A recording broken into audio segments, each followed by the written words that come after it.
उसे उसमें अनुरक्ति है या विरक्ति।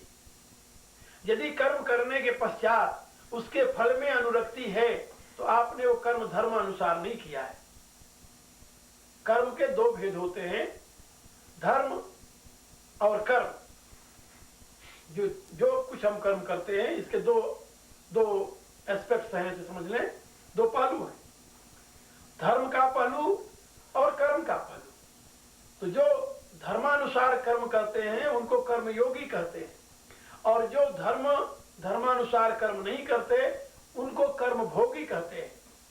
तो आप कर्मयोगी हैं या कर्मभोगी, यानी धर्मानुसार कर्म किया है या वासनानुसार कर्म किया। दो प्रकार से कर्म में दो प्रकार की प्रवृत्ति होती है, धर्मानुसार और वासनानुसार, या आसक्ति अनुसार, ममतानुसार। तो यदि वासनानुसार धर्म में प्रवृत्ति है, कर्म में प्रवृत्ति है, तो वो धर्मानुसार नहीं होगा। धर्मानुसार कर्म में प्रवृत्ति है तो वहां वासना के लिए स्थान नहीं होगा। दो में एक ही हो सकता है। यानी कोई काम आप जब करते हैं तो उसके दो कारण होते हैं, धर्म को दृष्टि में रखकर करना या किसी चाह को दृष्टि में रखकर करना। तो यदि किसी चाह को दृष्टि में रखकर आप किए हैं तो आप धर्म व्रतधारी नहीं हैं, आप तो उस चाह के व्रत को धारण करने वाले हैं। बात समझिए, बड़ी सीधी सी सिंपल सी बात है। यदि धर्म के अनुसार आपने काम किया है तो काम करने के पश्चात उसमें आपका अटैचमेंट नहीं होगा, उससे आपका लगाव नहीं होगा। धर्म से विरत, धर्म से वैराग्य अपने आप होता है। जैसे आपने संतान उत्पन्न हुई समझ लो, उसका आपने धर्मानुसार पालन किया है। संतान को पालना, इसको सुशिक्षित करना हमारा धर्म है।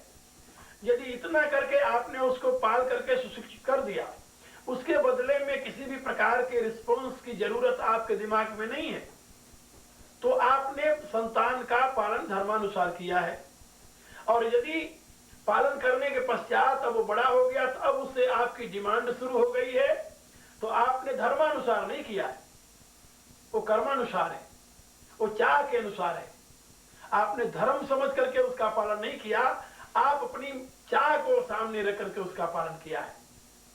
किसी दुखी को यदि आप कोई दान दे रहे हैं या हेल्प कर रहे हैं, धर्म के नाते कर रहे हैं, तो आप ये नहीं देखेंगे कि दुखी ने दान लेकर के हमारी हेल्प लेकर हमारे प्रति थैंक्स किया कि नहीं किया, कृतज्ञता प्रकट की कि नहीं की।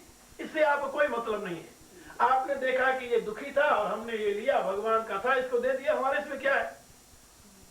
और यदि आपने अटैचमेंट के नाते, किसी रिस्पॉन्स के नाते या किसी उसके बदले की कामना के नाते आपने कुछ किया, तो धर्मानुसार नहीं किया है आप, फिर तो चाह के अनुसार किया है, वो कर्म भोग होगा, वो कर्म योग नहीं बनेगा। हर एक जगह यही बात लागू होती है। गीता में इसका बड़ा डिस्क्रिप्शन है, बड़ी व्याख्या है।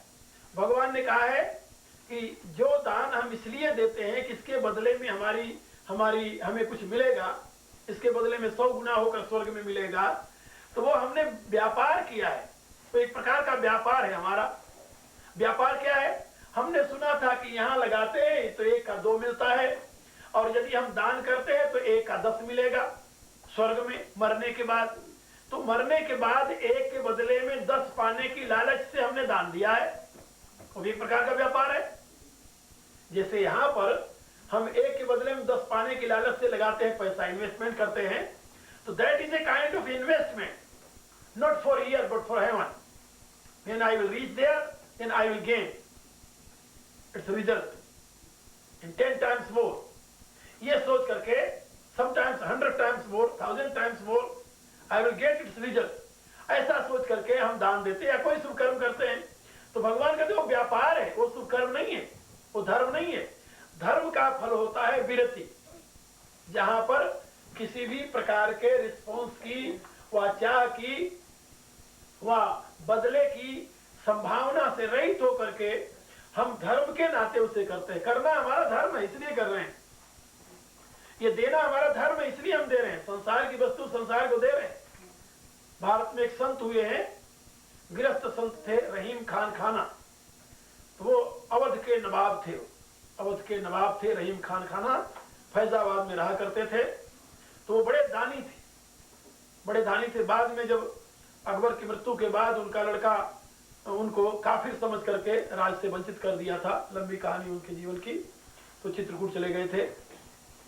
तो रहीम खान खाना के यहाँ दान दिया जाता था, रोज दान देते थे वो।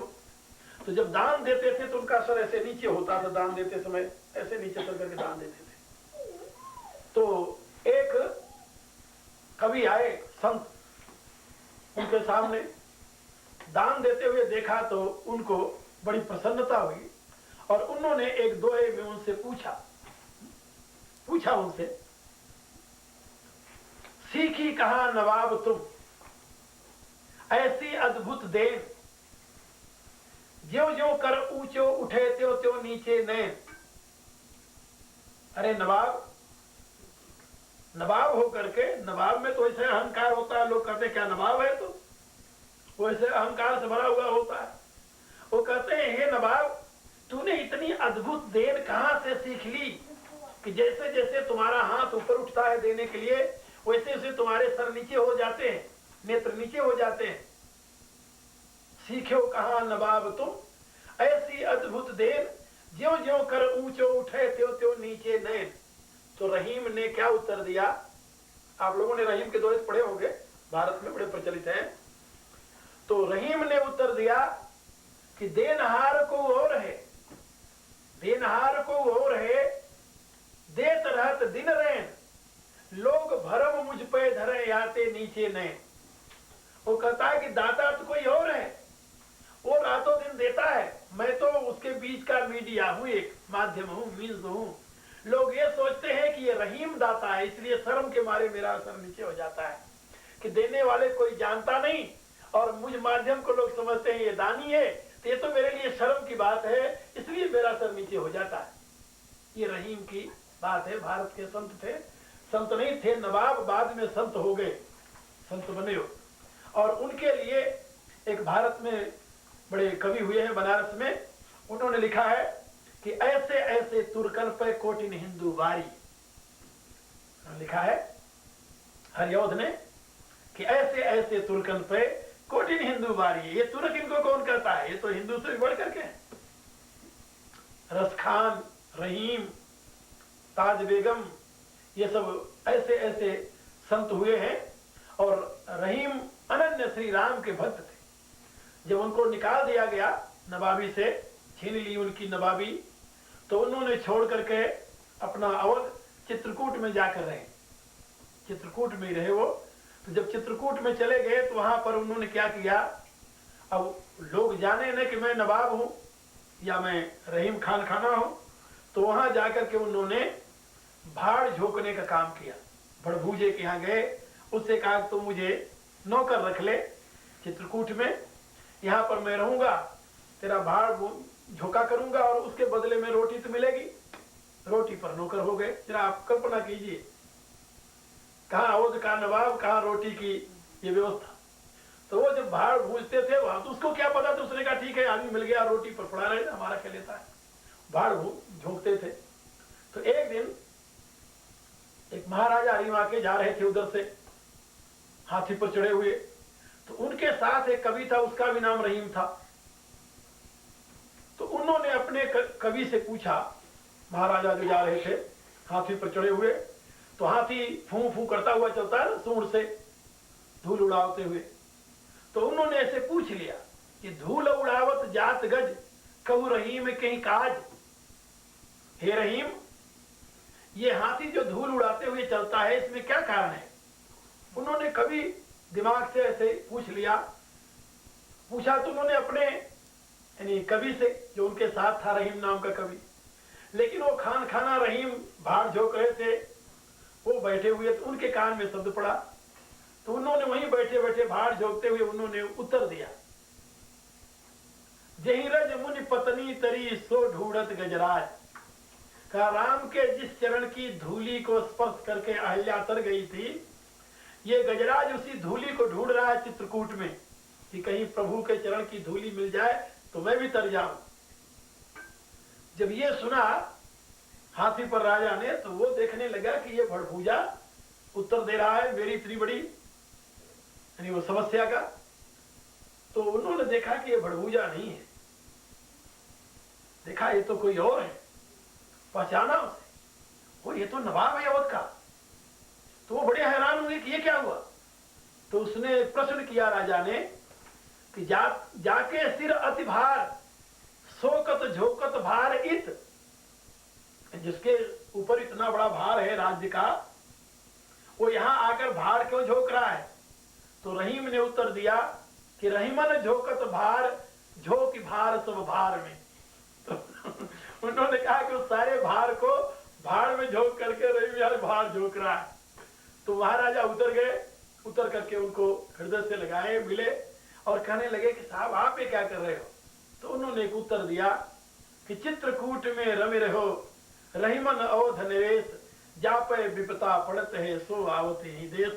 वो कहते हैं मेरे प्रभु जब निकाले गए थे राज्य से तो इसी चित्रकूट में आए थे, मैं भी अपने राज्य से निकाल दिया गया हूं तो मैं भी इसी चित्रकूट में आकर ही विश्राम कर रहा हूं। आप सोचिए, मुसलमान खान खाना रहीम, उनकी बात मैं सुना रहा था आपको। तो मेरे कहने के प्राय कि जहां पर ऐसा दान हो, ऐसी क्रिया हो, उसको कहते हैं धर्म। धर्म का परिणाम है विरक्ति। वहां आसक्ति नहीं हुई, भगवान ने वहां रख दिया तो वहां मजे में, वहां से कहा हट जा तो वहां रख दिया वहां मजे में, जहां वो रख दिया। एक कवि ने लिखा है कि जिस हाल में रखेगा उसी हाल में खुश है, पूरे हैं मर्द वो जो हर हाल में खुश हैं। तो वो पूरे मर्द होते हैं जो प्रत्येक स्थिति में अपने आप को खुश रखते हैं, उनका कहीं अटैचमेंट नहीं होता। बड़ा से बड़ा काम कर रहे हैं, हो गया तो बहुत अच्छी बात है, प्रशंसा हो रही उनके प्रभु की, नहीं हुआ तो उनके प्रभु की इच्छा नहीं थी, नहीं हुआ, इसमें क्या अंतर पड़ गया। प्रभु की इच्छा नहीं थी इसलिए नहीं हो सका, उनकी इच्छा होगी तो कर लेगा वो।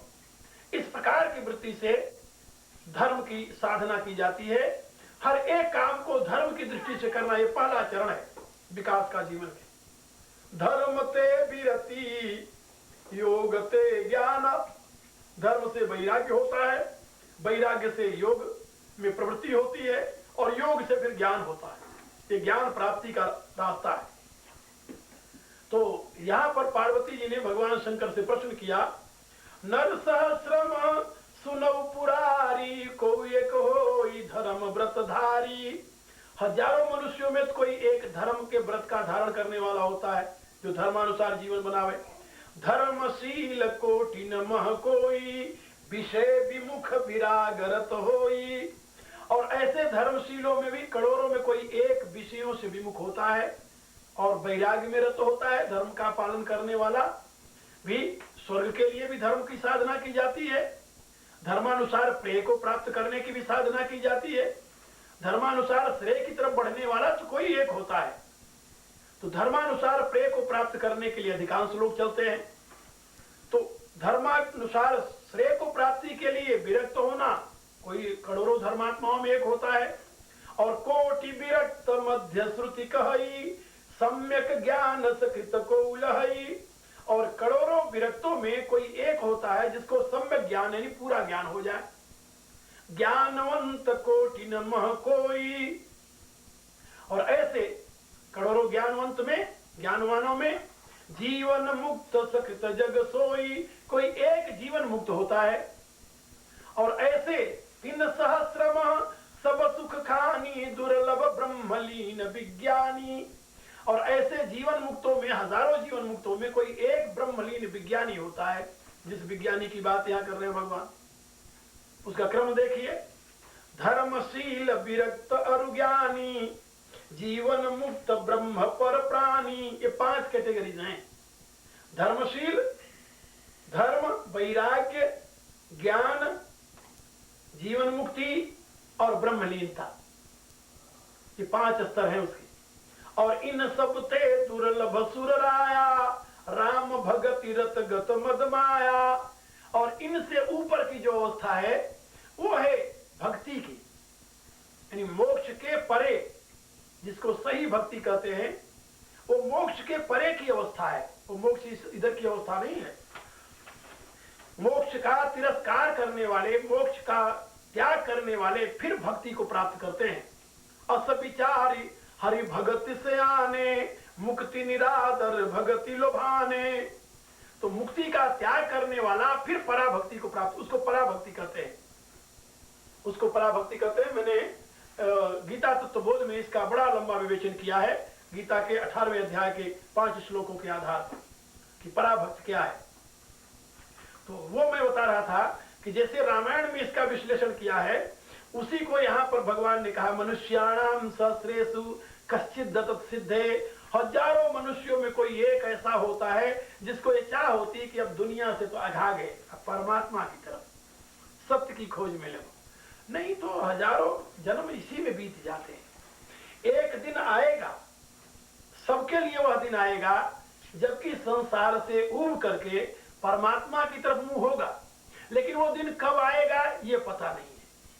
कब आ जाए किसका ये कुछ नहीं कहा जा सकता। बड़े से बड़े महान संसारासक्त व्यक्ति भी एक सेकंड में महाविरक्त बन जाता है, एक सेकंड में। क्या समझे? महान महान भोगी, चिंतामणि के पीछे अपना सर्वस्व लुटाने वाला बिल्लो मंगल एक सेकंड में महासंत बना, जिसको सूरदास के नाम से दुनिया जानती है। कौन नहीं जानती उसको? अपना सारा वैभव एक वेश्या चिंतामणि के ऊपर निछावर करने वाला वह व्यक्ति भारत का महान संत बना। केवल उसके एक शब्द लग गई, चिंतामणि के एक शब्द लग जाने से ये सारा परिणाम हुआ, उलट गई सारी दुनिया, उसकी पलट गई। तो ऐसे अनेकों उदाहरण मिलते हैं हमें इतिहास में कि एक सेकंड में दुनिया पलटती है, इधर से उधर पलटने में कोई देरी नहीं लगती।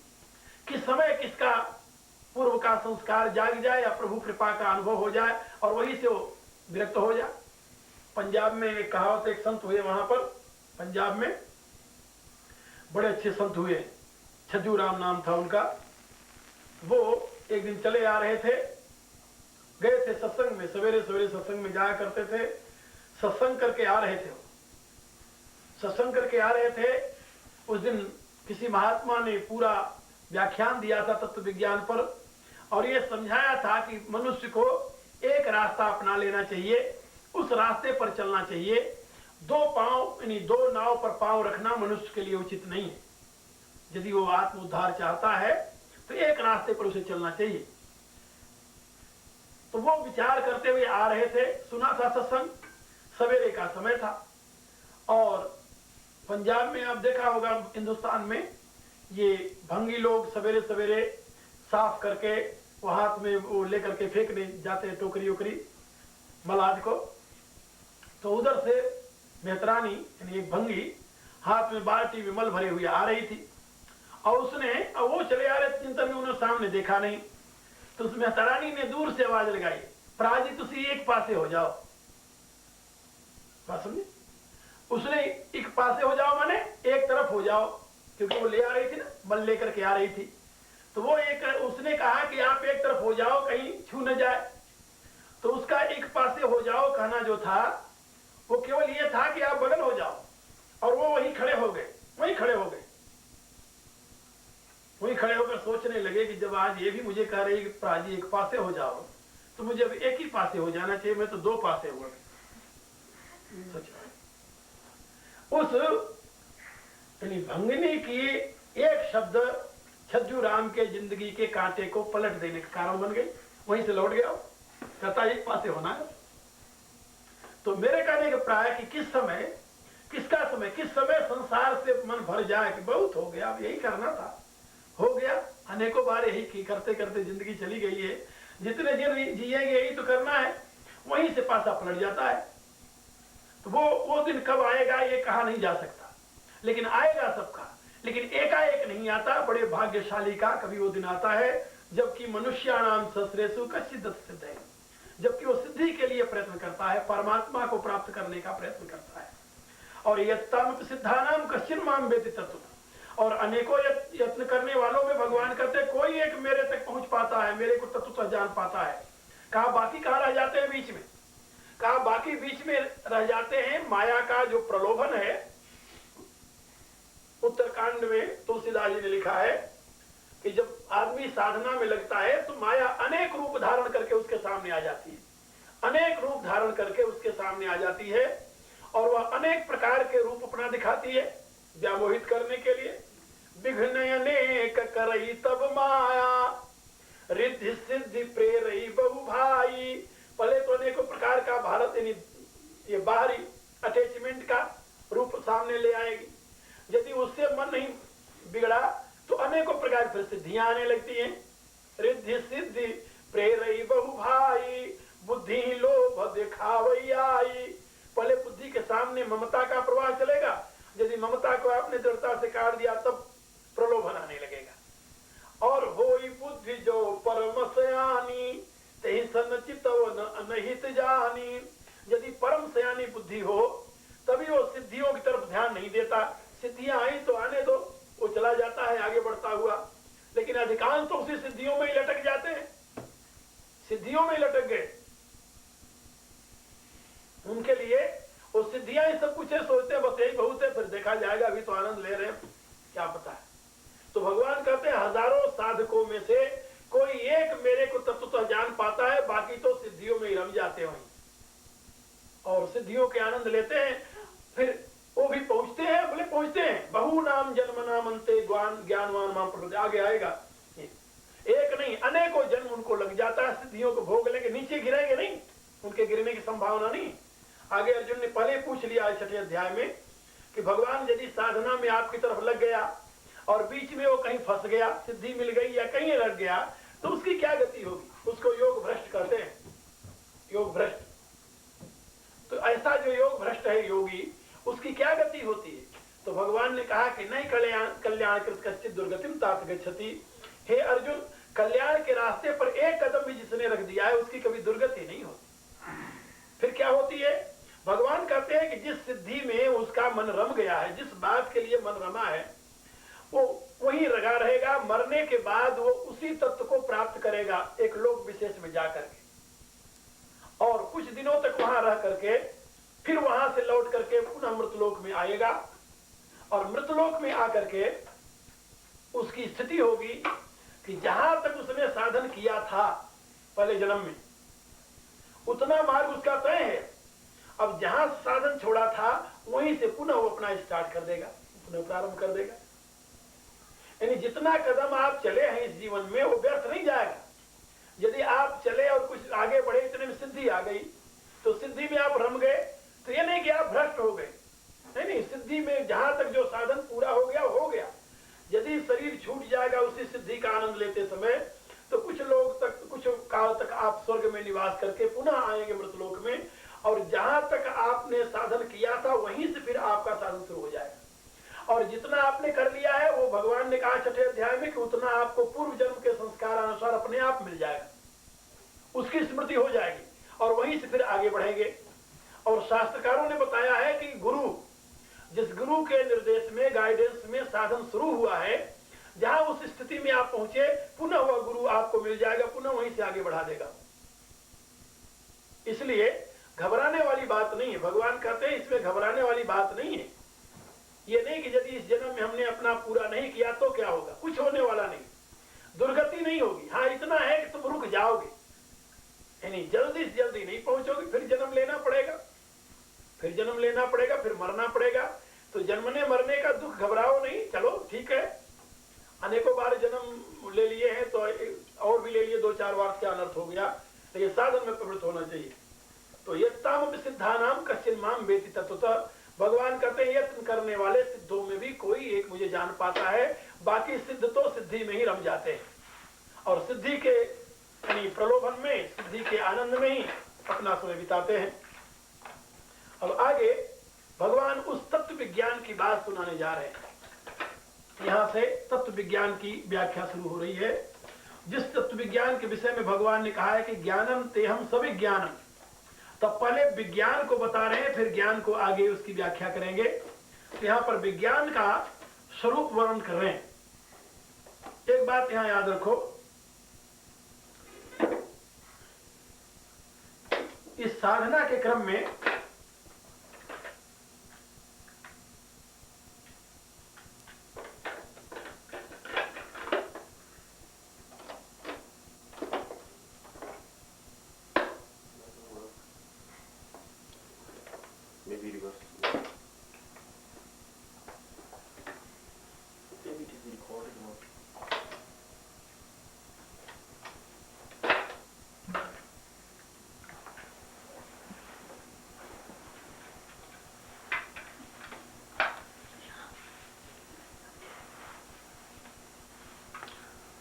हाँ, तो मैं आप लोगों को बता रहा था कि ऐसा जो साधक है, जो अपने साधना में किसी स्टेज विशेष स्तर पर जाकर के रुक गया है, उसमें लुब्ध हो गया सिद्धि में या किसी भी प्रकार से, गीता की भाषा में उसको योग भ्रष्ट कहते हैं। और वह योग भ्रष्ट जो है, जिस मोह में पड़ करके, जिस आसक्ति में पड़ करके उसने अपना साधन आगे नहीं बढ़ा सका है, उसी आसक्ति को पूर्ण करने के लिए किसी लोक विशेष में जा करके, जहां उसकी अधिक से अधिक सुविधा है उसकी पूर्ति की, उस अवस्था में जाकर के उसको पूर्ण कर लेता है और पुनः वह मृतलोक में आता है। तेसाम श्रीमताम गेहे योग भ्रष्टो विजायते। फिर वो किसी श्रीमान के घर में आकर के जन्म लेता है और जन्म लेने के पश्चात वो अपने पूर्व संस्कार अनुसार साधन वहां से प्राप्त करके आगे बढ़ता है। उसका गुरु वही गाइडेंस होता है जिस गुरु के प्रकाश में पहले चला है। गुरु के विषय में ऐसा आया है कि जो लोग, जो साधक साधना करते हुए एक अवस्था विशेष को पहुंच गए हैं, जिसको तत्व विज्ञान की अवस्था कहते हैं, तत्वबोध की अवस्था कहते हैं। तत्वबोध की अवस्था में पहुंचे हुए योगी के दो स्तर होते हैं, दो स्तर होते हैं। एक स्तर ये होता है कि वह तत्वलीन हो जाए, अपने इंडिविजुएशन को उसमें डिसॉल्व कर दे, उसको कैवल्य कहते हैं, कैवल्य को प्राप्त कर ले वो। दूसरे स्तर के योगी होते हैं जो कि कैवल्य प्राप्त करना नहीं चाहते। उस स्थिति में पहुंच करके उनका हृदय करुणा से भर जाता है, करुणा से युक्त होता है। क्यों होता है कि उस अवस्था में वो एक स्थिति में पहुंचते हैं जबकि उनको सारा इस जगत के जितने जीव हैं सब में अपने से अभिन्नता अनुभव होने लगती है, सब में अपनी एकता का अनुभव होने लगता है कि मेरी ही आत्मा सर्वरूप में है, सब मेरे अपने अभिन्न है। उस अवस्था में जब उनकी दयनीय दशा को देखते हैं तो उनमें करुणा का जागरण होता है और वो ये देखते हैं कि ये यहाँ पर बिना मतलब के, बिना दुख के, बिना कारण के दुखी हैं, अज्ञान में दुखी हैं और अबोधता में दुखी हैं। यदि इनको जगा दिया जाए, इनको जागृत कर दिया जाए तो इनका ये दुख दूर हो जाएगा। दुखी है नहीं सही में, ये दुख की आभास जो इनको हो रहा, अज्ञानता बस, ये उस दुख से मुक्त हो सकते हैं। ऐसी भावना जब उसमें जगती है उस योगी में, करुणा बस, ये करुणा कारण होती है। तस्य हेतु कारुण्यम, ऐसा शास्त्र कहता है। तो वो करुणा बसात वो कैवल्य को नहीं प्राप्त करता, वो कैवल्य को नहीं लेता। फिर क्या करता है, फिर वो उसी अवस्था में रहता है और वहां से पुनः वो संसार में आता रहता है, जाता रहता है उस अवस्था तक। अब वो उसके लिए आया है कि वो एक कल्प आयु पर्यंत उसकी ये स्थिति रहती है, एक कल्प तक वो इसी क्रम में चलता है। कभी कभी कोई ऐसे भी हैं जिसके उदाहरण मिलते हैं, एक कल्प से भी अधिक उनकी एक गति चलती है। जैसे घुसिंडी जी ने कहा कि हमें यहाँ 27 कल्प हो गए इस प्रकार में चलते, इस अवस्था में चलते।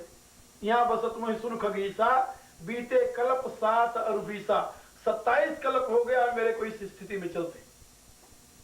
और जब जब त्रेता आता है तब तो भगवान अवतार लेते हैं, मैं जाता हूं उनके पास, खेलता हूं, आज चलाता हूं। इस स्थिति में क्यों आप कैवल्य क्यों नहीं लिए? इसलिए नहीं लिए कि मुझे भगवान के साथ खेलने में मजा आता है, कैवल्य लेकर क्या करूंगा। तो इसी प्रकार से योगी जो उस अवस्था में जाकर के, उसे छठी भूमिका कहते हैं, जहां की उसे फिर जन्म मरण का दुख नहीं है। वो शरीर धारण करता है, वो कर्म बसात किसी योनि में नहीं जाता, वो अपने लिए योग्य यानी शरीर चुन करके उसको ग्रहण कर लेता है किसी योग्य माता पिता के माध्यम से। और वहां जब शरीर छोड़ना होता है तो अपनी रुचि शरीर छोड़ देता है वो। तो शरीर को ग्रहण करना, शरीर को छोड़ना उसके लिए कोई बहुत महत्वपूर्ण बात नहीं होती। ऐसे योगी लोग जो हैं यही गुरु पद को प्राप्त होते हैं और वो अनेकों बार आते जाते हैं। तो जितने जीवों का संस्कार उनके साथ होता जाता है, उनके स्टेट ऑफ माइंड पर, वो समस्त जीव उनके साथ युक्त होते चले जाते हैं और अनेक जन्मों के साधन से वो परम गति को प्राप्त होते चले जाते हैं। और उनमें से बहुत ऐसे निकल आते हैं जो इसी अवस्था में चले जाते हैं। तो इस अवस्था में जो सिद्धों का एक समाज बन जाता है, योगियों का, दार्शनिकों का, तत्वज्ञों का, वो इसी रूप से बनता है, उस अवस्था में चले जाते हैं। इसलिए वो जो गुरु तत्व को पहुंची हुई आत्मा है, वो अनेकों जन्म तक यानी गुरु बनती रहती है और मार्गदर्शन करती रहती है। वो शरीर लेती है, शरीर छोड़ती है, उसको शरीर लेने में कोई दुख नहीं है, शरीर छोड़ने में कोई पीड़ा नहीं है। गीता के